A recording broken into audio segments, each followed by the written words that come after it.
Ladies and gentlemen, welcome to the 20th episode of your new favorite internet show, Visioncon Live. I'm your host, Zach Wilson, but you didn't come here to see me today. You came to see the man of the hour.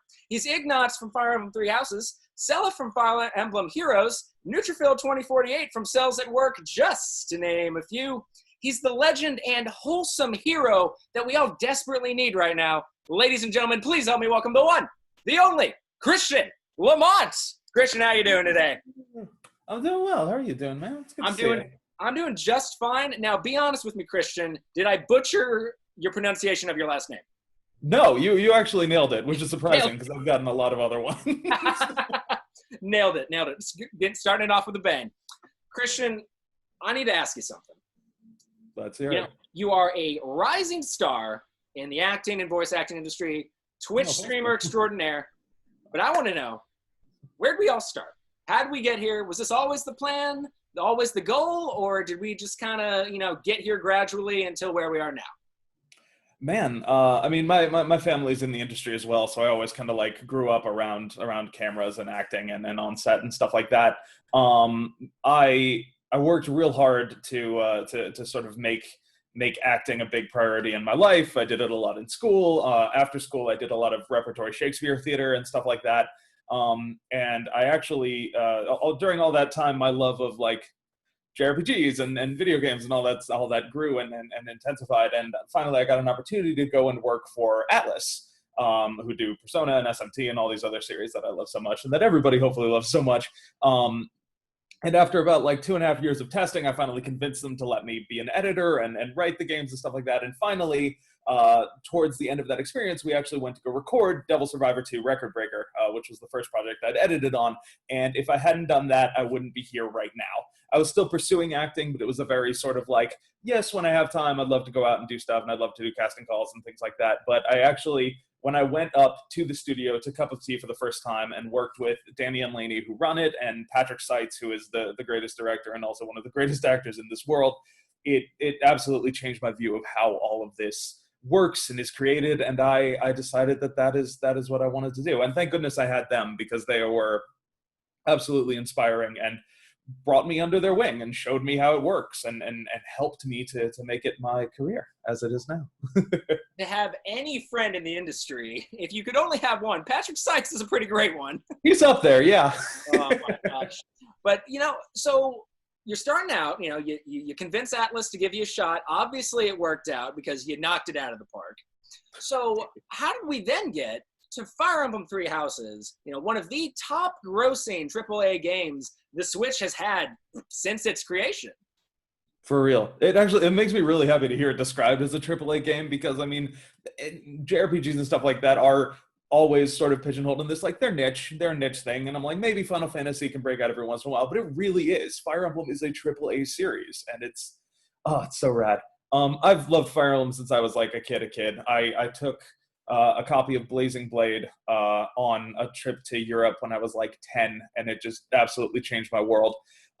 So when auditions first went out for Heroes, I actually auditioned that with Patrick too. We both like hung out in the room at the same time and we read our things. I think Patrick actually read a character, and then he looked down and he was like, I think this one is probably, that's a you character, not a me character. And I'm like, that's so cool. But the auditions came around, and we knew we didn't know anything about the game other than what was on those sheets. And Danny sort of picked the best people she thought for each role, and she distributed them out as much as she could. And I remember I did all three, and I think at the end of the day, I did just like one pass on the three characters that I auditioned for. And I was just like, is there anything else? Because like I recognized the style and I could like put two and two together on like what this game might be. I'm like, is there anything else I can do more? She's just like, no, it's fine. Come on out. I'm like, are you sure? Because I could probably just like, no, it's fine. Just come on out. It's good. And I was like, okay. Well, anyways, so much thanks for all of this. I really appreciate this opportunity. And then we went, and actually I think that night, me and Patrick and Chris and Erica Mendez went to the Love Life concert that was at Anime Expo that year. And then we just sort of sat around waiting and hoping to see what would happen and who would get the roles and stuff. And I am immensely fortunate that I did indeed. And what a character you got. Ignatz, salt of the earth, Ignatz.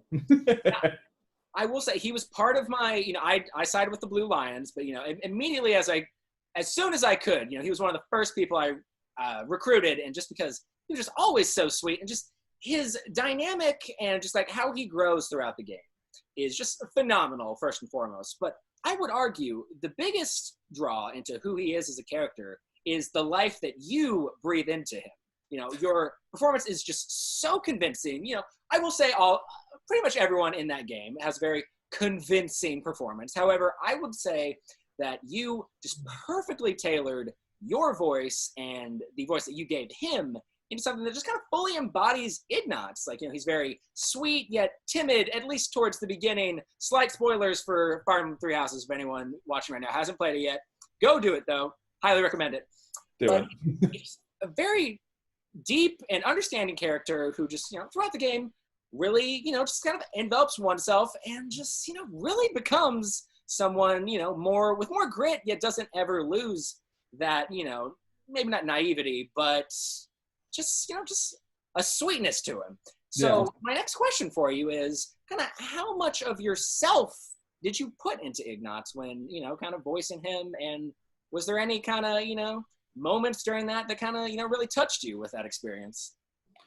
Man, I mean, I definitely put a lot of myself into him, or rather he brought out a lot of me in particular. And I think that's one of those things that's an actor's question in a way, is a lot of like, what part of you is coming through him and what part of him is going through you and all that sort of stuff. And I feel like, especially at the beginning, he did harken back to a lot of who I was. If he was just like 2% more emo, he would have been exactly who I was in high school, but with writing instead of painting, because I still can't do that, but he can, and that's what matters. And I think at the end of the day, what came through from that is that attempt to do the best by everyone around him.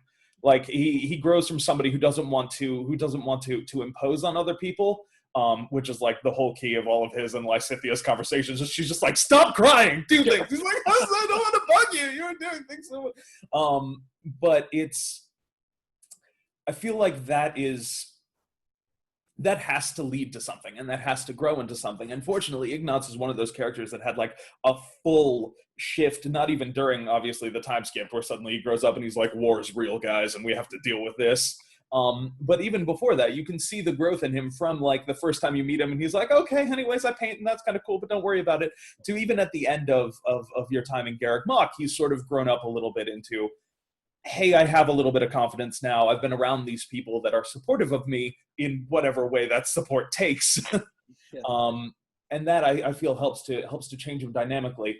In terms of a moment that did in particular touch me, there's a line that he brings up, and I forget if it's in his S support with Byleth or in his A support with Byleth, the one right before that. And I guess slight spoilers if you haven't done any of those, but the words themselves aren't really spoilers. But he brings up this: you never talked down to me, or you never looked down on me or disparaged me because of the things that I cared about, because I wanted to paint and I didn't want to fight and I didn't want to be a knight and do these sorts of things. Like, you were always there to be that support for me, regardless. Like, no other part of me mattered but the part that you wanted to see flourish. And I think that's so important for someone who has had to, kind of to borrow a phrase, to like put away those childish things when he got into the war and had to like, okay, I understand, I have to be a fighter, I have to take lives, I have to protect the people I care about. And I think to know that he didn't get rid of that, he just sort of like put it away. Like, he pocketed it in his heart for a little bit and he's like, I'm going to come back to this when I have the opportunity. Like that really spoke to me. And I think it's something that's important for a lot of people, not just creative people, but a lot of people in the world to hear, that there are people that support you like that. And no, I believe, if memory serves, that's his S rank when he's talking to Byleth, if memory serves. But I will also say to you, you have simultaneously, made me love Ignatz, and you also broke my heart, because at a later playthrough, I didn't recruit him, which meant, everybody watching, spoilers, if you watch this later on YouTube, fast forward it maybe, 2 or 3 minutes, you'll be fine. When I had to, God, oh, God. And just like your performance with that as well, just throughout the entire game, just like heart-wrenching and heartwarming at the same time. But, with Ignatz said, you've also voiced plenty of other characters. One I did want to touch on that looked like you were having a lot of fun with it, actually kind of 2 of them. I want to talk a little bit about One Punch Man. Yes.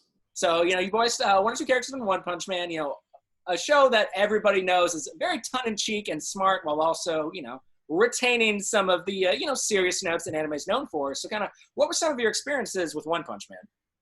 I absolutely love One Punch Man, and to be fair, like I inherited it. I inherited directing it from Chris Kaysen, who's fantastic and like made it work. And without him, I would have just been like on the ground floor of that. Like, I don't understand. Why doesn't he have any emotions? Why don't he act? But especially in terms of performance, like it's a show that is, as you said, it's tongue in cheek and it's silly and it's wild and ridiculous, but like they take themselves dead serious. And that's why it's so great. I think Saitama is the only one who's kind of above it all. Like, yeah, I'm just strong. That's it. Okay. You're all, okay, cool. You've got the costume going on. That's rad. I guess I'll just punch you and solve this problem. And I think, like, first of all, it's always fun to play a villain. And I know Neon has only had like 2 lines so far where he's just like, hello, I'm here and intimidating. But he is so much fun to be just this big, crazy cat. And Smile Man is in that position as like an A-rank hero, gets to do all this fun stuff because he knows he's like not good enough to get to that S-rank hero.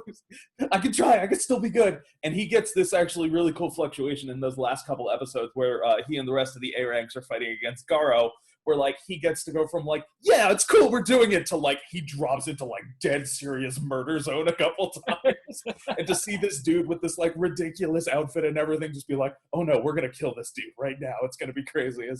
It's a lot of fun to like to both be able to go crazy and then bring it in real harsh and real fast into just like, it's violence time. Sure. Now, you mentioned a little bit, you also are, part of the directing of that show. And, you've also have a lot of writing credits as well as, voice acting credits as well. Do you find that, kind of combining all of those is difficult at times? Or, do you find it kind of more fulfilling? It's a little bit of both, which is absolutely the cop-out answer for that.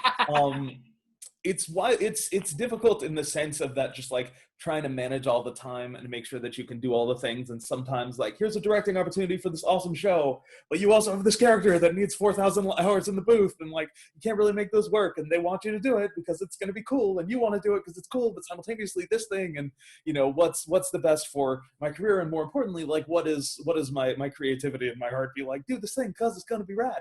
But it is definitely, I think it's fulfilling in the sense that like seeing every chair in those rooms, like sitting in the director chair or the writer chair or the actor chair. The only chair that I can't sit in is the engineer chair, and they work magic. And seriously, that real quick, they've been working magic for 5 months of this right now, just trying to manage all of us with 9,000 different mics. And I'm in my closet with like 2 blankets draped over stuff. And I'm like, no, we'll make it work. It's fine. So absolute incredible props to them. The industry would have exploded without them. But being able to sit in all those chairs means that I get to have an awareness of what's happening when I'm in the booth and the director's like, I have no idea what's happening on this line. Give me just a hot second. And to be able to be like, cool, let me jump in and help. If you're cool with that, let me understand. Or simultaneously, that actor part of me that's like, I don't have to fix this. Heck yeah. I'm just going to relax. I'm just going to sit here and you guys let me know when you're ready. Just take the chill. So, Cells at Work, I mentioned that a little bit. You played Neutrophil 2048, which, oh my God, are the Neutrophils like some of the best characters in that show. But they're so fun. Is it as fun of a show as I hope and pray that you have? Because it just seems like such a fun, lighthearted show, and you all sound like a blast voicing characters in it. So is it as fun as I think? Honestly, Cells at Work is one of the most fun shows that I've had the pleasure of working on. It's so silly and upbeat and good. Aside from the 2 cancer episodes, which were silly and upbeat and good, and then Koi would come in to do cancer, and we'd all would just be like, okay, it's real intense right now. It's real sad. I know how tough this is. But yeah, it's an immensely good time, and thank God I had like Billy and Jeremy and Laura and Xanthi, who are like sort of the 4 lead of the cells, and they would come in and we would have a blast. And like honestly, I felt terrible because half the time we would just like end up on other tangents about like Billy and I would talk about Final Fantasy IX, and then Jeremy and I would talk about like random acting stories for an hour, and the engineer would just turn around like, we have to do stuff. I'm like, oh right, but it's fun. So we can take all of those moments where it's like, no, we got to like really compress it and really hunt down this feeling. And it's just like, well, we were just having fun for an hour, so we'll just have fun here now and get these lines done. Final Fantasy IX, a man after my own heart. But speaking of video games, not only are you an accomplished actor, voice actor, writer, director, I'm also going to add another thing to the mix. It's Twitch streamer. Now, I'll be honest with you, Christian, when you said you had a Twitch channel, obviously I'm going to help, promote it because, you're our guest. But in the back recesses of my mind, I was thinking, who doesn't have a Twitch channel now? But I watched it. Did my due diligence, and I watched some of your stuff, and I'm going to be honest with you. You are genuinely funny. Oh, thank you, man. I appreciate that. So entertaining, and, you get kind of, you get how you need to both interact with your audience while also playing the game. Something that I've noticed a lot of streamers, kind of don't get. So kind of how did you get into Twitch streaming? And, kind of what are some of the fun things that you find in doing it? And kind of, just anything else for that matter. Ever since it became kind of a thing, like it was always in the back of my head, like, oh, that'd be fun to do. I like video games. And I'd like to share like how much fun I have with video games and stuff like that. But I'm gonna be real. Like when I was much younger, I did not get how anybody could watch somebody else play a video game, like at all. It absolutely blew my mind. And I had a friend, one of my best friends when I was in, like, I guess it was elementary school. I would go over to his house and I'd be like, yes, let's do some stuff. Let's play this racing game. Let's play Pokemon. Let's do stuff like that. And he's like, oh no, you brought Final Fantasy Tactics, right? I just want to watch you play Final Fantasy Tactics. I'm like, what? Well, we're both here. We have multiplayer games. Let's do this, dude. And he was just like, no, Final Fantasy Tactics is kind of what I'm feeling right now. Sure. And it took me a while of like watching Twitch streams and getting to watch like Joe, who has just absolutely mastered how Twitch works and stuff like that, and a whole bunch of other people who really have done these like super fun, it became less about the video game and more about just like the super fun engagement with the people who want to come and hang out. It is very much a like, hey, forget everything else for a while, come watch a video game for a bit, and that really appeals to me. And I got there, I started doing it because I was like, you know what, I'm seeing the reception that Three Houses got, maybe this is a time for me to like try this out and see what happens. And I remember that specifically, I was like, hey, if I get 3,000 followers on Twitter, I will do a drawing stream, and I'll try to do what Ignatz does. And I had it within like a couple hours. Whew. And I remember I was talking back and forth with Erica Mendez, and she was just like, no, you had to set a bigger goal than that. Why did you think that was going to be enough?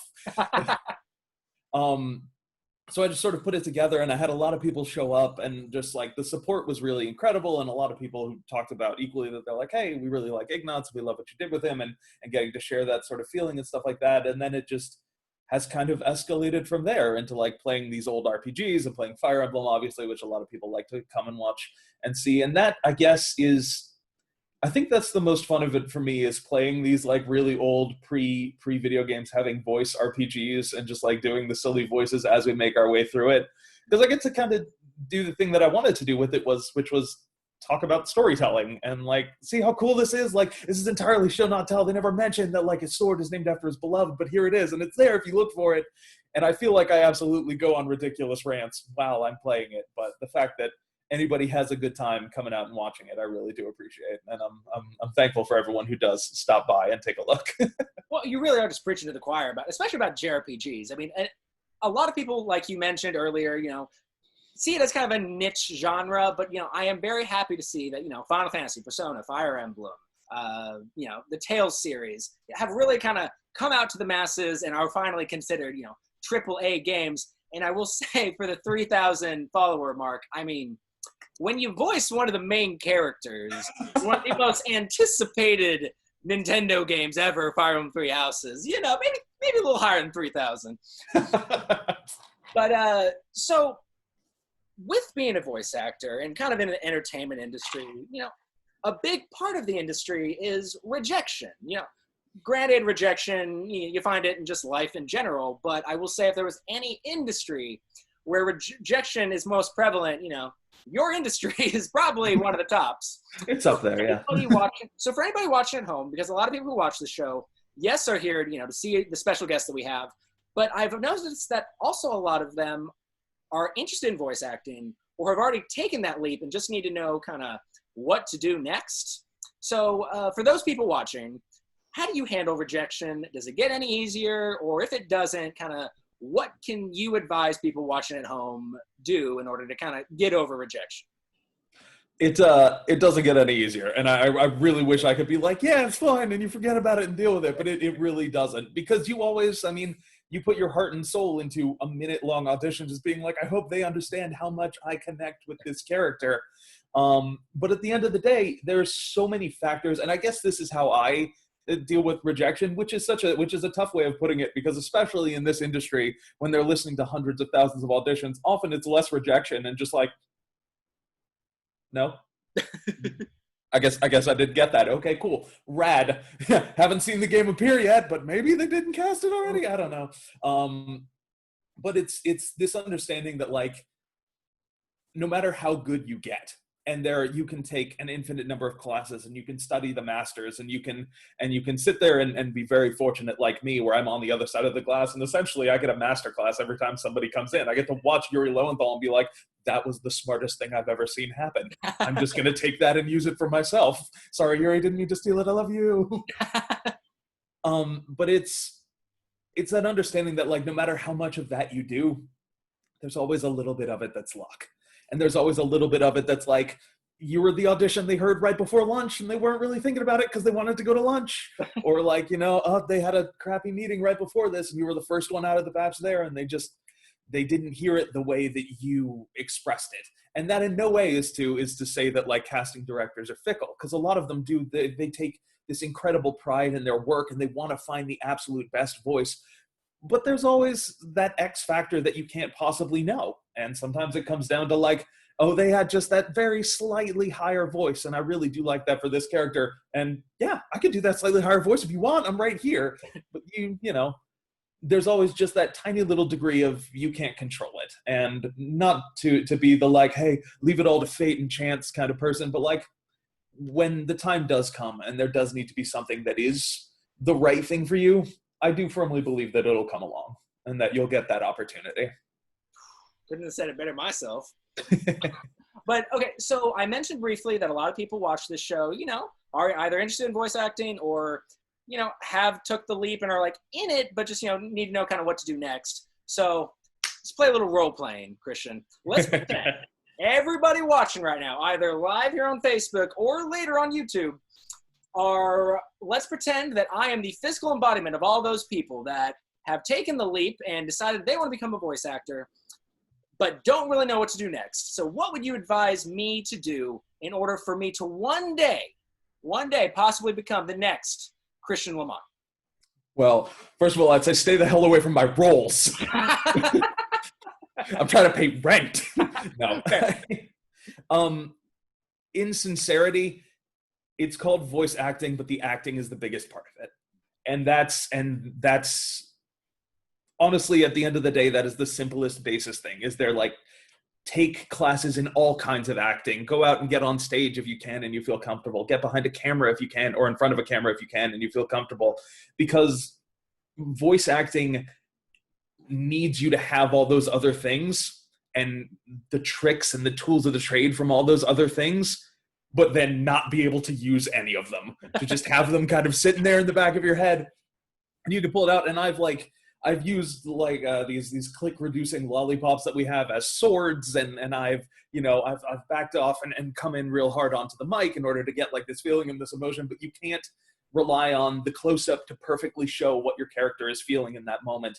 You have to take all of that and manage to put it into your voice. And acting in every possible way, in every possible manner, and taking those classes or lessons, or honestly just getting together with a bunch of friends and reading stuff aloud and critiquing and talking amongst each other, that's what'll get you there. And that's the X factor of getting you above that, like, hey, I want to do voice acting, into, like, I am an actor. And also the second tip, and this is one that I just feel personally, I would rather spend 100 hours trying to get the right read out of someone who's a less good actor but a super fun person than deal with someone who can give me the perfect read but is, pardon my French, an asshole. And I'm so fortunate that 99.99999% of the people in the voice acting industry are the coolest, nicest, best people who also are dorks and are just like, I get to work on this video game, yes. But seriously, being a good person and a personable person and just having that like genuine niceness and willingness to go out on a limb with your directors and your clients and your engineers and stuff, that'll get you a lot farther than you think it will.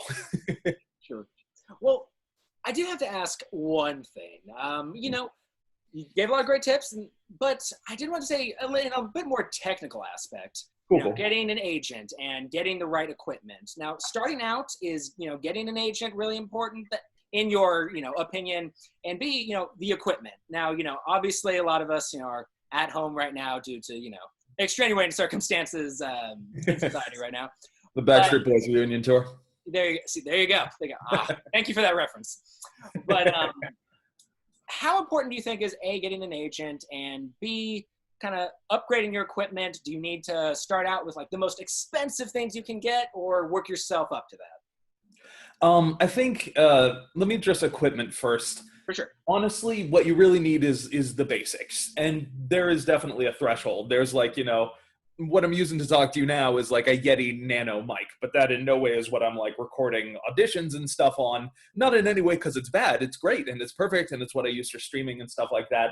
But you can crack just a little more than that to get to a microphone that is like made for that, made for voice acting, made to pick up those extra like sort of layers in your voice and that particular timbre. But also everybody's voice is different and reacts to microphones differently.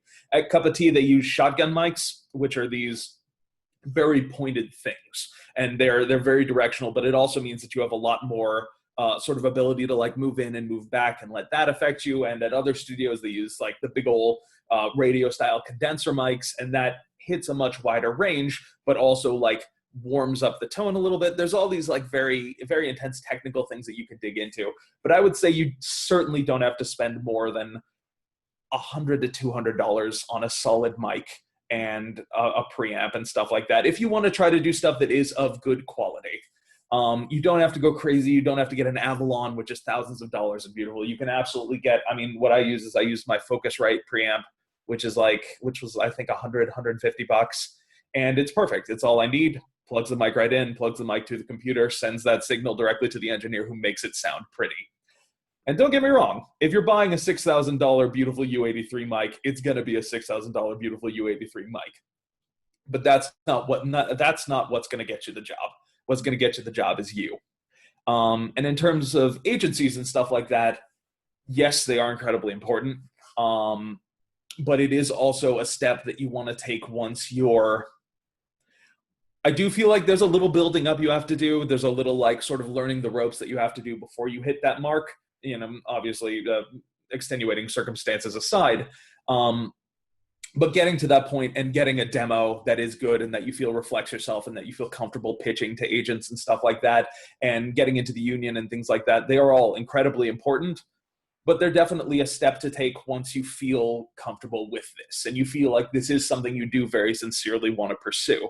Because while it is an incredible boon to have all these things and have all these people who are there to support us and help get us jobs and help make sure that we're safe and protected when we're on the job and stuff like that, there is an investment that comes with that, and it's not an investment to make lightly.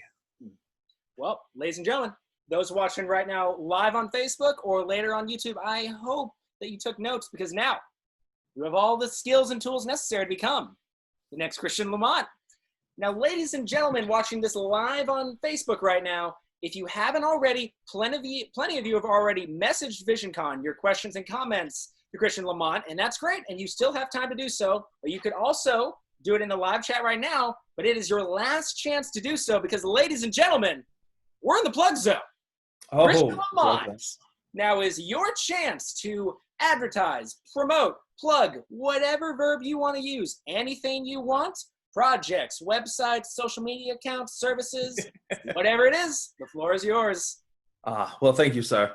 So if you do want to keep up with me, I am at Twitter on @WritingMadness, writing like the act of writing something, WRITING.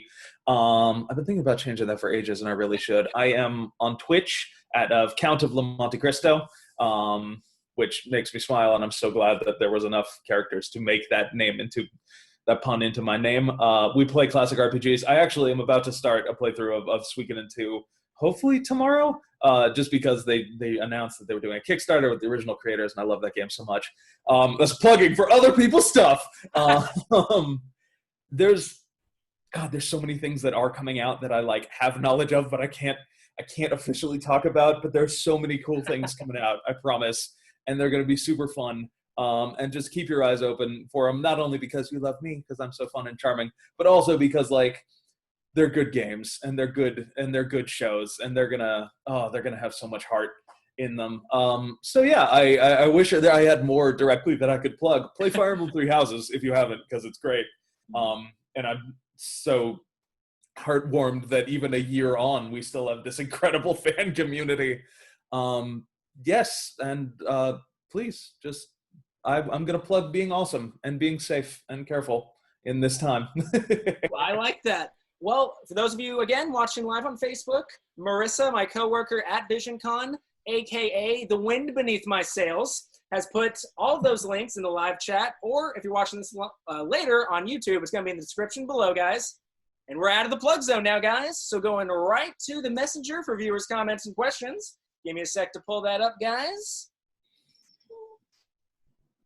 All right. So Raylene wanted to know, what are some of your favorite One Punch Man characters? Oh boy, favorite One Punch Man characters. Obviously I like Nyan a lot, or will eventually like Nyan a lot once they get into that. I mean, like, the easy answers are like Saitama is so much fun, and Max is so good as Saitama. God, he's so good. And Genos is so much fun with his just like the same no emotion, but just the blank not understanding of anything as Genos is so fantastic. But I do have to say that my absolute favorite One Punch Man character, and I'm well known, I'm on record with all girls are best girl. I fully believe that it is true, but I love Blizzard so much. I love her so much. She is the best, and Laura does the best job with like bringing all of her emotions to the forefront. And God, she's just so cool. I love Blizzard. I want that on a shirt. All girls are best girls. I like that. Oh my God, I like that a lot. One day we'll make a Twitch merchandise. I'll sell it on my oh my God, when it's up for pre-order, DM me. I'll get it. No, Laura wanted to know, during the Visioncon Live pre-show, hey, thanks for pitching the pre-show, you mentioned Love Live. What are some of your favorite characters in Love Live? All girls are best girl. I actually, like, I've had these conversations with the people in Love Live, and they're like, seriously, pick a favorite. And I'm like, I can't do it. And they're like, seriously, pick a favorite. I'm right here. Just say me. Just say my character. And it's tough because I do truly love them all. From the depth of my heart of hearts. In the original, in Muse, I'm gonna have to go with Ellie and Nozomi and Nico.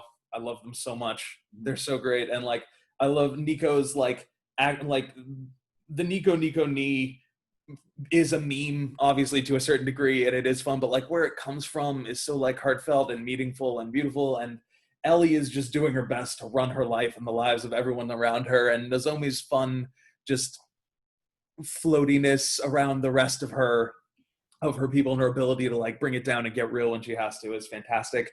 From Aqua, I love Yo. I love her so much. I love Rico. I love Yohane, because we call her by her proper name here. None of this Yoshiko. She is Yohane. Sure. And honestly, of the new girls, I've only had a little bit of experience with them, but to the point where I'm not even as full up on their names. I can't pull those out of my head as easily as I should, but the Sleepy Girl makes my heart smile so much. We went to go see the 9-year anniversary live, and she had this like beautiful song that she just like slowly floated while she was on a bed with all of her plush toys. And I'm like, this is the best thing ever. I feel you. You're tired all the time. And then I found out that she was tired all the time because she's like caring for her whole family, and she like barely has time to study and work in school. And I'm just, how can you be this wonderful? Like, be an idol, live your best life. I love Love Live. I really do. I mean, it's a great series. I recently got into it, due to my girlfriend, so I can totally agree with you. But okay, so Ralph wanted to know, what are some of your favorite animes that you're not in? Oh boy, favorite animes that I'm not in. That's tough because I'm just in so many animes. No. Um, I love One Piece. I'm a One Piece fan from way back, from way, way, way, way, way back. And getting to work with the people who are in that as just having Patrick be as close of a friend as he is. I'm just like constantly in the back of my mind. I'm just like, don't ask him to say super. Don't do that. You're friends now. You've hung out a lot. You can't do that. It's weird, Christian. So I love One Piece a lot. My first anime, the first one I ever saw or got into, is actually that same friend who used to ask me to play Final Fantasy Tactics for him, introduced me to Dragon Ball Z, and that was obviously the very, very beginning of it. So that's my very core anime. I'm trying to think of like current animes like this season or recently previous seasons that I really did enjoy but aren't in. Konkole I like a lot. I thought the anime did so good to take this like gotcha game about like we took warships and made them pretty, and then like it gave them like a little bit of a heart and an extra story, and it gave them time to like show what's so fun about all of these characters. I love Haikyuu. I really do. Like I have a soft spot for sports anime, so I love Haikyuu and Kuroko no Basuke and Yowamushi Pedal. Those are really fun. I don't know why. I just really like. That's how I would have liked sports to really be, from like the 5 minutes that I was on a little league team and played basketball and stuff like that in school. I was just like, why can't it be this and wholesome and fun and all of us just like teamworking it? And where is our pretty manager girl? My all boys school did not have a lot of pretty manager girls walking around. One fun one that I do, I really like. Oh my god, the title is so long and I always forget exactly what it is, but Is It Wrong for Me to Pick Up Girls in a Dungeon is real fun.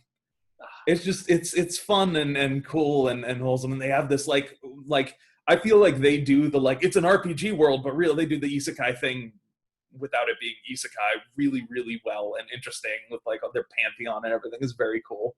I like that. Oh my god. That one was a sleeper hit. I didn't think I'd like it as much as I did. Oh yeah. But okay, one final one, guys. We have time for one more. And forgive me if I mispronounce your name, but Hosea, I believe I pronounced it correctly, but forgive me if I didn't. But Hosea wanted to know, what are some of your favorite JRPGs? Some of my favorite JRPGs. Obviously, the Suikoden series is my absolute best, like diamond in the rough recommendation. It's so good. God, it's so good, and it just does like storytelling and that show don't tell storytelling really fantastically. I love Final Fantasy Tactics and Tactics Ogre because they can take those same like JRPG stories and they're like, great, but what if real dark all the time, but without sort of drifting into that we're dark just for dark's sake, just to like horrible things happen because horrible things happen. It's just like, no, the world is rough, but these people have to make choices. And that I feel is something so dramatic. It's something I feel like Fire Emblem Three Houses did so well too, is it's like there are all these bright spots and the people are good and wholesome and wholehearted, but like you have to make these tough choices sometimes in a world like this. So those two definitely up there. My favorite series possibly in the whole world is Persona. I love it with all of my heart, and it started when I tested it at Atlas, and it is Persona 4 Golden, I think maybe my favorite game of all time. So anything with those, and I know it's gotten very popular now that 5 is out and 5 Royal, and honestly, it's so fantastic. And 5 and 5 Royal are great, tremendous, tremendous games with like a really incredible story. But definitely go back a little, dig into 4, dig into 3, because they are fantastic. I think they do the absolute. They are the absolute pinnacle of high school.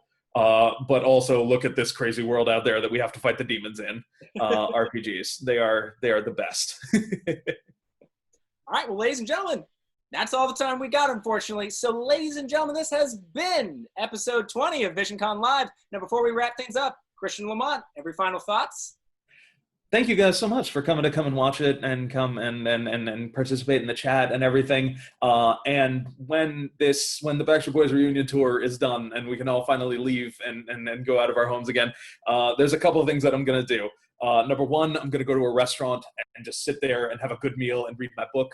Two, I'm gonna go on trips. I miss going places and seeing people.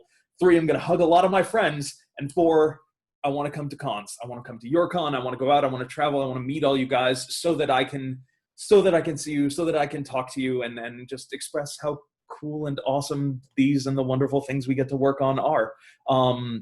So thank you so much for coming, and I hope that I can see all of you in the future. Listen, I meant what I said in the intro, Christian. The wholesome hero that we all desperately need right now.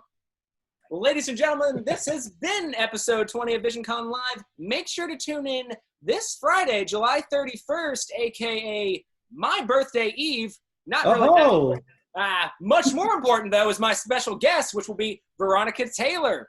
What?